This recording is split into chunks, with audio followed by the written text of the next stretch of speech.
কত শান কত মান মোর কামলিওয়ালা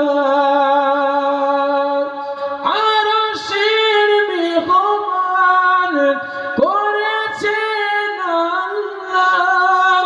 কত শান কত মান মোর কামলিওয়ালা ওগো মদিনাওয়ালা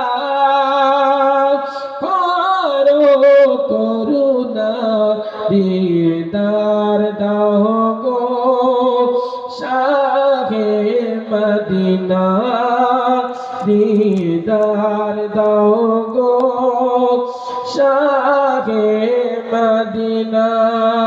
আল্লাহুম্মা সাল্লি আলা সাইয়্যিদিনা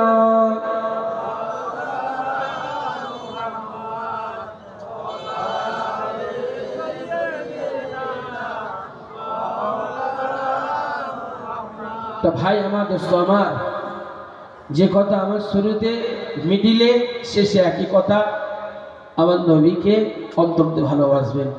যদি অন্তর দিয়ে ভালোবেসেছ সবটাই লাভ হবে, আর যদি ভালো যদি না বেসেছ কোনোটাই লাভ হবে না। নামাজ, রোজা, হজ, যাকাত, দান, খায়রাত যা কিছু করবে পৃথিবীতে আমার নবীর ইশকে দিওয়ানায় আল্লাহর ভয়ে করতে হবে।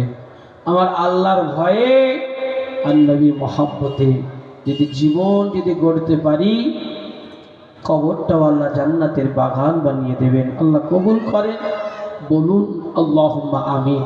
তা ভাই আমার দোস্ত আমার, যে কথা বলছিলাম, আল্লাহর ওলি খাজা গরিব নওয়াজ বাবা মুঈনুদ্দিন চিশতি আজমিরি রহমতুল্লাহ আলাইহি হুজুর আমার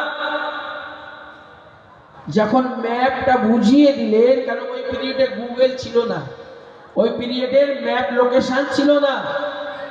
আল্লাহর ওলি আসবে কি করে? মক্কা থেকে, মদিনা থেকে, ইরাক, ইরান, আফগানিস্তান, পাকিস্তান, এমন করে আসলে হিন্দুস্তান। এই হিন্দুস্তানে আসার পর হুজুর রাজস্থানে একটা গাছের গোড়ায় একটা তাবু বানালেন, সেখানে 40 জনকে সাথে করে নিয়ে হুজুর একত্ববাদের বাণী আমার রসুল পাঠিয়েছেন, যাও। ওই পিরিয়ডে রাজা ছিল পৃথ্বীরাজ। তাহার মা বলেছিল, বাবা তোমার পিরিয়ডে এক ফকির সাহেব আসবে, এই ফকির সাহেবের সঙ্গে যেন তুমি বিয়াদবি করবে না, বিয়াদবি যদি করবে তোমার গদি কিন্তু উল্টে যাবে। মায়ের কথা কখনো মিস হবে না। আল্লাহর ওলি বেশ ওই জায়গাটা তাবু তৈরি করলেন, আর ফকির সাহেব সবাইকে নিয়ে কালমা জিকির দিনের দাওয়াত দিতে থাকলেন। পৃথ্বীরাজ খবর পেয়ে বলল, এই ফকির সাহেবকে এখান থেকে হাঁটাও। আস্তে আস্তে যত দিন যায়, পৃথ্বীরাজের মানুষগুলো খাজা গরিবে নওয়াজ হুজুরের হাতে হাত দিয়ে ইমানের কলমা পড়ে মুসলমান হয়ে যাচ্ছে। জোরে হবে না? আর জোরে হবে না? আরে আমার নবী তো পাঠিয়েছে, পাওয়ার দিয়ে আমার নবী পাঠিয়েছে। অনেক চেষ্টা করেছিল, পারেনি। প্রশাসন থেকে নিয়ে পৃথ্বীরাজের দলবল নিয়ে হুজুরের ঘরকে ঘেরাও করে ফেললেন, তাবুটাকে। ফকির সাহেব এখানে থাকা যাবে না, এখানে পৃথ্বীরাজার এর রাজার পশু পাখিরা বসে আরাম করে, ওই বন জঙ্গল থেকে ঘাস খেয়ে জায়গা আরাম করে, এই জায়গায় তোমার থাকা যাবে না। আর সকাল হবে এই জমিন তুমি ছেড়ে চলে যাবে। আল্লাহর ওলি এক বাক্যে বলেছিল, এই জমিন আল্লাহর পৃথ্বীরাজের নয়। যেটা হবে না, ছাড়বো ওটা আমার রবের কাছ থেকে ফয়সালা হবে। পৃথ্বীরাজ কখন আমায় বলবে আমি ছেড়ে দেব না। মুসলমান শুনে গেলে রেখে না, দুটো জিনিস কি কি আসতে পারে রে বাবা? রেজেকে অসুবিধা হবে না, ভয় বলে জিনিস থাকবে না। আল্লাহর নবী আল্লাহর রাসূলকে ভালোবেসেছিল।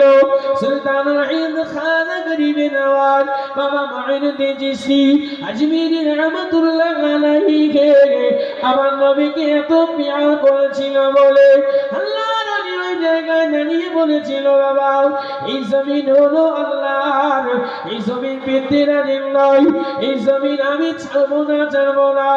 এই জমিন থেকে আমাকে ছেড়ে তোমরা কোথায় নিয়ে যেতে পারবে না, কারণ ফয়সালা হবে আমার রব জেনে ফয়সালা দেবে। সেদিন তো আমি এই জমিন ছাড়বো রে বাবা। এই সময় হুজুরকে জোর করে এই জায়গায় তাঁবুগুলো তুলে সরিয়ে নিয়েছিল। হুজুর একটা জবান দিয়ে বলেছিল, বাবা এই পশু পাখিগুলো, এই পিতৃরাজের মতো পশু পাখিগুলো যদি এই জায়গায় বসিয়ে দাও, এই জায়গাটি বসে যাবে আর কিয়ামত পর্যন্ত উঠবে না। হুজুর বলেছিল, মুখ দিয়ে বলেছিল খালি বসে যাবে আর উঠতে পারবে না। ওই পিরিয়ডে রাজস্থানের বুকে অর্থাৎ পিতৃরাজের আমলে যতটা এরিয়া ছিল সব এরিয়াটা হুজুরের মুখ দিয়ে বার হয়েছে, যেটা ওটাতে আমার আল্লাহ খুশি হয়ে সব লকডাউন করে দিয়েছিল। জোরে হবে না, আর জোরে হবে না। পশু পাখি গোয়াল ঘর থেকে বার হয়নি, ঘোড়া এমন করে, গাধা এমন করে, মানুষজন যে যেখানে আছে, গাছের ডালে পাখি বসে আছে সেখান থেকে ওঠে না। এমনকি রাজার দরবারে রাজা যে যাবে সেখানেও যেতে পারছে না, মন্ত্রী মহালয়ও আসতে পারছে না। যে যেখানে আছে টোটাল রাজস্থানটা যেমন বলা হয় লোহার সঙ্গে চুমুকের মতো হেঁটে গেছে। জোরে হবে না, আরো জোরে হবে না। খালি ছাড় হয়েছিল একজনের পিতৃরাজের। পিতৃরাজ ঘুরে আল্লাহর ওলির কাছে এসে বলল, ভুল হয়ে গেছে ফকির সাহেব, আপনি একটু ব্যবস্থা করে দেন। হুজুর আল্লাহর কাছে দোয়া করলে আবার আগের মতো চালু হয়ে গেল। জোরে হবে না। পিতৃরাজের কাজ ছিল আবু জাহালের মতো, আবু জাহালের মতো। কারণ আবু জাহাল বলেছিল, মুহাম্মদ আমার হাতে যেটা থাকবে যদি বলতে পারো মানে কলমা পড়ে নেব। পাথর বলেছিল লা ইলাহা ইল্লাল্লাহু মুহাম্মাদুর রাসূলুল্লাহ। যেই পাথর হাত থেকে খুলেছেন, পাথর বলল, নবী সাক্ষী দিল। আবু জাহাল বলল, মুহাম্মদ জাদুঘর। আবু জাহাল কুয়াতে পড়লো, তুলে দিল, ইমানে কলমা পড়বো, তুলে দাও।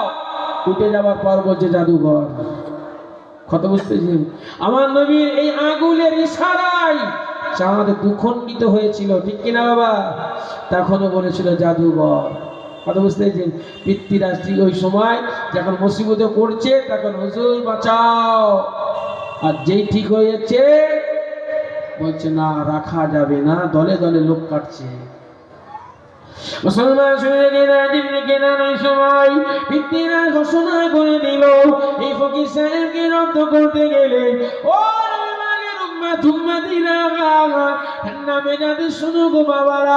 এই সময় পিতৃরাজ বলল, এই ফকির সাহেবকে রব্দ করতে গেলে একটাই কারণ আছে, পানির রাস্তা বন্ধ করে দিতে হবে। পানি দেওয়া যাবে না, দেওয়া যাবে না। আনা সাগরের সমস্ত ঘাটগুলো বন্ধ করে দিল। এই সময় ফকির সাহেবের কাছে আল্লাহর ওলি খাজা গরিবে নওয়াজ মাইনুদ্দিন চিশতি আজমিরি রাহমাতুল্লাহ আলাইহি হুজুরের কাছে খবর এলো, হুজুর সমগ্র জায়গা পানি বন্ধ করে দিয়েছে। হুজুর আনা সাগরের সমগ্র জায়গা ঘাট বন্ধ করেছে। আল্লাহর ওলি নামাজের পাটিতে বসে আল্লাহ শাহী দরবারে চাই। এই সময় এলাকার হয়ে গেল, ও আল্লাহর ওলি খাজা গরিবে নওয়াজ, তোমার খাদেমকে দিয়ে এক পদনা পানি আনা সাগর থেকে তুলে নিয়ে আসতে বলো। ওই আনা সাগরে হুজুর আমার দোয়ায় মশগুল হয়ে গেল। খাদেমকে এক লোটা দিয়ে পানি তুলেছে, সমগ্র পানিগুলো আনা সাগরের সমগ্র পানিগুলো এক বদনায় ভর্তি হয়ে যায়। যেতে হবে না। এই যে কারিশমা, এই কারামাত, এই পাওয়ার দিয়েছে কে? যেতে হবে না। যে আল্লাহ হুজুর পীর কেবলা ফুরফুরা জমিনে ধর্ম করে শুয়ে আছেন। অনেকজন বলে আল্লাহর ওলির কথা বলছেন কেন? আল্লাহর ওলির কথা বলবো নাকি বাদাম কাকার গান গাইবো? এই টুপি, এই টুপিটা চিনিয়েছে কে? এই পাঞ্জাবিটা চিনিয়েছে কে? যে কোরআন পড়ছো, মসজিদে গিয়ে নামাজ পড়ছো, এই সিস্টেমগুলো চেনালো কারা? তাদের কথা বললে কিছু মানুষের অ্যালার্জি হয়, ঠিক কিনা বাবা? হলিদের কথা বলবে কেন? যে খাজা গরিবে নওয়াজ মাইনুদ্দিন চিশতি আজিজুর রহমতুল্লাহ আলাইহি জবরদস্ত আল্লাহর ওলি গো। এই হিন্দুস্তানের বাদশাহ আমার আল্লাহ করেছিলেন। জোরে হবে না? আর জোরে হবে না? যে গেছেন এমন ব্যক্তি কেউ গেছেন? জি, আনা সাগরটা দেখেছেন তো, বিশাল বড়। ওই টোটাল পানিটা একটা বদনার ভিতরে হুজুর তুলে নিয়েছিলেন। জোরে হবে না? পিতৃরাজের মাথায় হাত। ই আবার কি হবে? এবারে হুজুরকে জব্দ করার জন্য চললেন কোথায়? একটা জাদুঘরকে খুঁজলেন। জাদুঘরের নাম হলো জয়পাল যোগী। তাকে সাথে করে নিয়ে এলো। বলছে আমার এলাকার ভিতরে একটা ফকির সাহেব ঢুকেছে, তাকে জব্দ করতে হবে। পারবা তো? ও ফকির সাহেব করে ধুলোর মতো ছেড়ে দেবো। ফকির সাহেব কত মানুষকে দেখেলি যে একটা সামান্য ফকির সাহেব। বলছে বিরাট কিছু ব্যাপার। বলছে আমার কাছে কোনো ব্যাপার নয়। জয়পাল যোগী যে জাদু দেখাতে আকাশে এরকম শূন্য উঠতেন, কথা বলতেন, বিশাল বড় জাদুঘর। উনি খাটে নিলেন কোথায়? তারাগড় পাহাড়ের উপরে। হুজুরের উপরে অনেক আক্রমণ করলো। ফালাহুল মাওলা ফালাহুল কল। বান্দা যখন আল্লাহর হয়ে যায়, আমার আল্লাহ বান্দার হয়ে যায়। জোরে হবে না? আরো জোরে হবে না? এটাই তো আমাদের ব্রেনে ঢোকে না। এটাই আমাদের ব্রেনে ঢোকে না।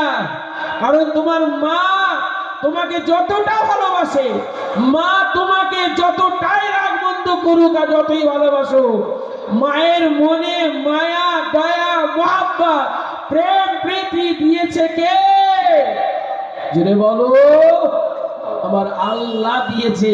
আমার আল্লাহ যদি মায়ের মনে অত দয়া মায়া দেয়, আমার আল্লাহ বলছে তার থেকে কোটি কোটি গুণ আমি আমার বান্দাকে ভালোবাসি। জোরে হবে না? আরো জোরে হবে না? সেই বান্দা তার রহমতের ছায়া তল থেকে যখন সরে যায়, আমি কষ্ট পাই। আমি আল্লাহ কষ্ট পাই।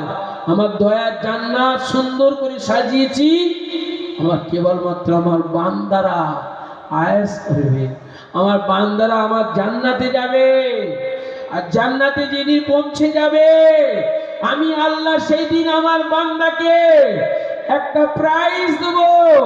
প্রাইজটা হলো, পৃথিবীর জমিনে তোমরা তোমার নবীকে দেখেছো, তোমরা তোমার মাহবুব ওলিদেরকে দেখেছো, তোমরা পৃথিবীর সবার সঙ্গে মিশেছো, তোমাদের একটাই লক্ষ্য টার্গেট, আমার রব দেখতে কেমন, আমার আল্লাহ দেখতে কেমন। আমার আল্লাহ পর্দার ভিতর থেকে আওয়াজ দিয়ে বলবে, ও বান্দা, তোমরা এখন একটা জিনিস পাওনা আছে, তোমার রবকে তোমরা তোমাদের চামড়ার চোখে দেখতে পাবে। শুধু দেখা নয়, ওই সময় আমার আল্লাহ পবিত্র কোরআন সূরা রহমান তেলাওয়াত করবে। আর সেসব জান্নাতি আমার আল্লাহর বান্দা বান্দীগুলো এক বাক্যে সুবহানাল্লাহ বলে চিৎকার করতে থাকবে। জোরে বলো, আর জোরে বলে। আমার আল্লাহ সেই দিন তার পর্দা ওপেন করে দেবে। কথা বুঝছেন? আর বান্দায় চোখ দিয়ে আমার রবকে দেখতে পাবে। যেই চোখ দিয়ে আল্লাহর কোরআন দেখার কথা, সেই চোখ দিয়ে আমরা দেখছি কি বাবা? যত রকম ফিল্ম সেই চোখ দিয়ে আমরা দেখছি, যত রকম নাফরমান এই চোখ দিয়ে দেখছি, যত রকম গান বাজনা এই কান দিয়ে শুনছি, যত রকম খারাপ জায়গা যাবার এই পা দিয়ে যাচ্ছি, আর যত রকম খারাপি কাজ এই হাত দিয়ে করছি।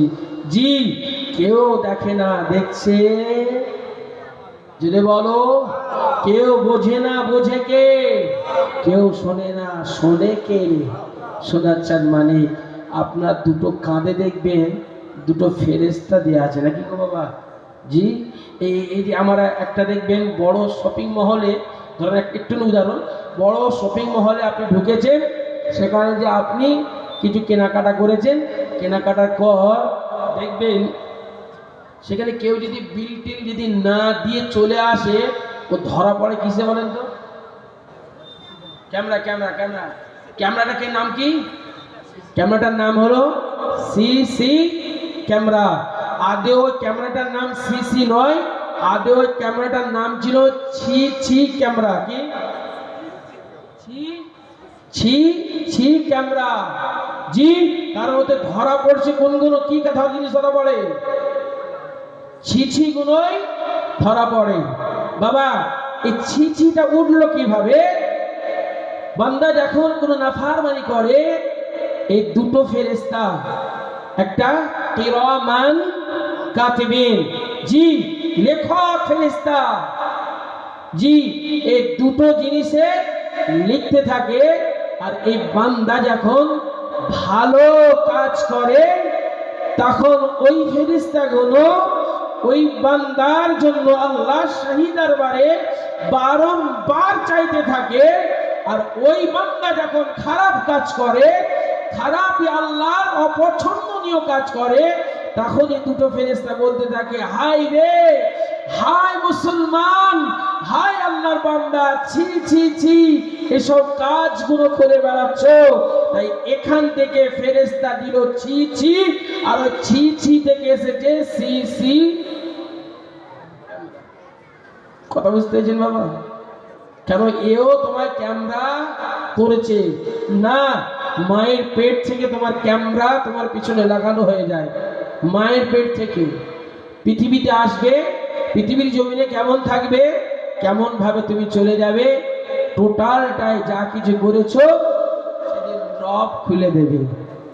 সেদিন এক শ্রেণী মুসলমান বলবে, আল্লাহ এইসব কাজ আমি করিনি, আমাকে ওই কাজ দেওয়ার মাহফিলে তো আমি পুরো ফেরেশতা হয়ে বসছিলাম, আমি পুরো ফেরেশতার মতো বসেছিলাম মাহফিলে, রাস্তায় ঘোরাঘুরি করিনি, আমি এখানে সেখানেও যাইনি। বাপ সেদিন আমার আল্লাহ বলবে, এ মিথ্যুক, এর জবানটা বন্ধ করে দাও। কি জবান বন্ধ করে দাও? জবান বন্ধ করে দেবে। তখন তোমার সুমুখে দেখবে একটা রেকর্ড চালিয়ে দেবে, দেখো তুমি কি করেছো, দেখো তুমি কি করেছো। তোমার জবানে মোহর মেরে তোমাকে জাহান্নামে ঠেলে দেবে। কথা বুঝতে পেরেছো? কারণ আমরা যদি আল্লাহর নাফরমানি করে বেড়াই। তাই আপনাদেরকে শুরুতে শেষে একই লক্ষ্য বলি, মহাব্বত লাগাতে হবে। মহাব্বত এমনই একটা জিনিস, প্রত্যেকটা জিনিসে যদি মহাব্বত থাকে না, দেখবেন নামাজ, রোজা, হজ, যাকাত, টোটাল কাজটা দেখবে সুন্দর করে হবে। ঠিক কিনা বাবা? জি। আর প্রত্যেকটা সময় ধৈর্যশীল হতে হবে। কি হতে হবে? ধৈর্যশীল হতে হবে। কারণ এই ধৈর্যটা আগে রাখতে হবে। প্রত্যেকটা নবীকে আল্লাহ ধৈর্য দিয়েছিলেন, আর প্রত্যেকটা নবীকে আমার আল্লাহ পাক এত পরিমাণ ধৈর্য দিয়েছিলেন যে এত মার খাওয়ার পরেও তাদের জন্য দোয়া করেছিলেন। জোরে হবে না? আরো জোরে হবে না?